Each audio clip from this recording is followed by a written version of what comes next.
The Independent has a stunning article about how the British public feels about their past empire and what was actually done during that empire.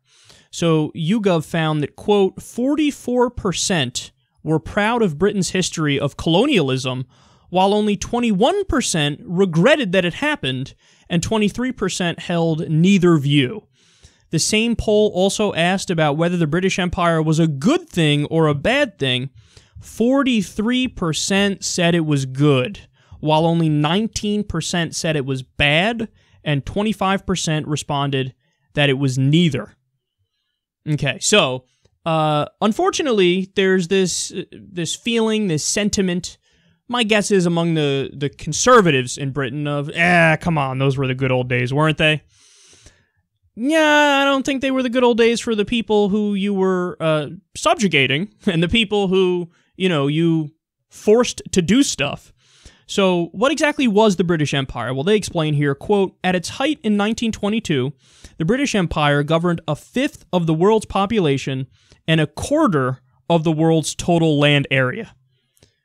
Okay, so that's quite powerful, and there was the old saying, the sun never sets on the British Empire.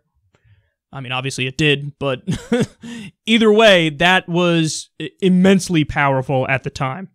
So, what did they do to get and maintain that territory? Quote, during the Second Boer War, 1899 to 1902, the British rounded up around a sixth of the Boer population, mainly women and children, and detained them in camps which were overcrowded and prone to outbreaks of disease with scant food rations.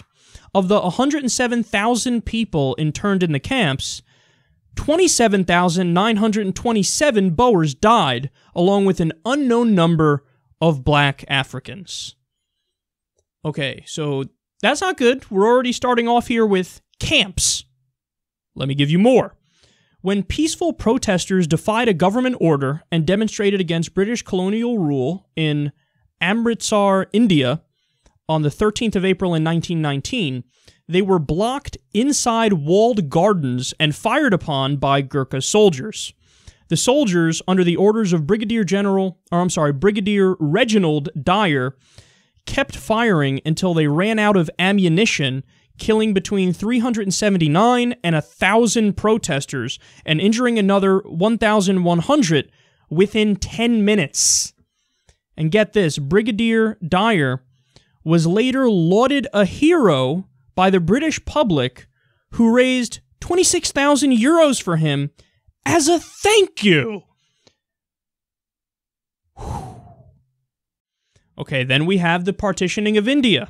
Quote, in 1947, Cyril Radcliffe was tasked with drawing the border between India and the newly created state of Pakistan over the course of a single lunch.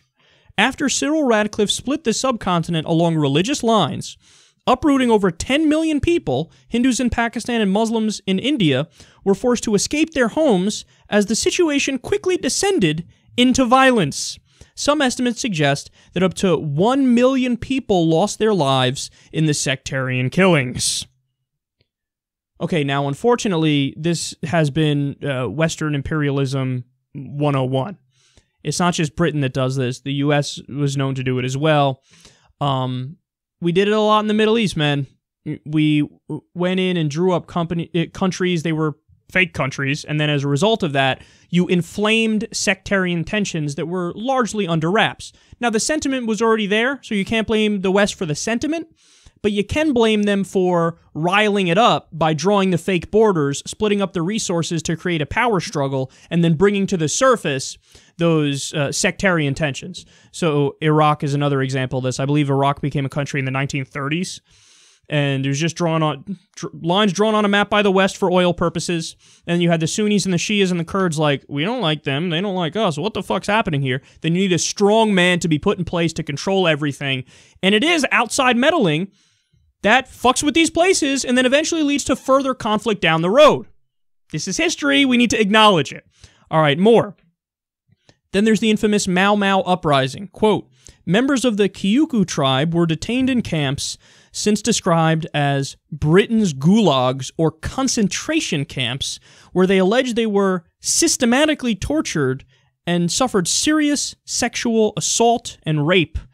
Estimates of the deaths vary widely. Historian David Anderson estimates there were 20,000, whereas Carolyn Elkins believes up to 100,000 could have died. British concentration camps. Not many people know about those. And finally, we have this atrocity in India. Quote, between 12 and 29 million Indians died of starvation while it was under the control of the British Empire, as millions of tons of wheat were exported to Britain as famine raged in India. In 1943, up to 4 million Bengalis, they continue, were starved to death when Winston Churchill diverted food to British soldiers and countries such as Greece while a deadly famine swept through Bengal. Talking about the Bengal famine in 1943, Churchill said the following, "I hate Indians. They are a beastly people with a beastly religion. The famine was their own fault for breeding like rabbits." Oh, sweet Jesus. Oh, sweet Jesus. So this is unbelievable stuff, man. And look at the irony there. Look at these beasts. Look at these savages. They're the bad guys. As you're literally jacking their food supply to feed you and your buddies who happen to be white when the Indians aren't white. And so you're stealing their shit. They're starving to death. And you're like, you guys are savages. Wouldn't you be the savage for stealing their shit as they starve and then besmirching them and smearing them? Beastly people, savages, give me more of your shit. No, you would be the savage in that case. Again, unbelievable. So I tell you this for a few reasons. I go through this article with you guys for a few reasons. Number one, it's factual, it's history, and I didn't know it, and I didn't know it in detail, and we should. People should acknowledge this. And number two, the poll numbers of the people in Britain show that everybody is guilty to one extent or another of going softer on their own tribe. Okay, and we have to stop that. Everybody has to stop that. You know, if you're somebody in America like myself, first and foremost, we should go after our government because I control my government. I have a say in my government, and it's my tax dollars funding my government. So I don't want a penny of my money going to bombing innocent people in the Middle East, so I'm going to fight against that. We have to go after our own tribe. In Britain, you know, they look through rosy glasses at what happened with the British Empire. Don't! That was a bad time, okay?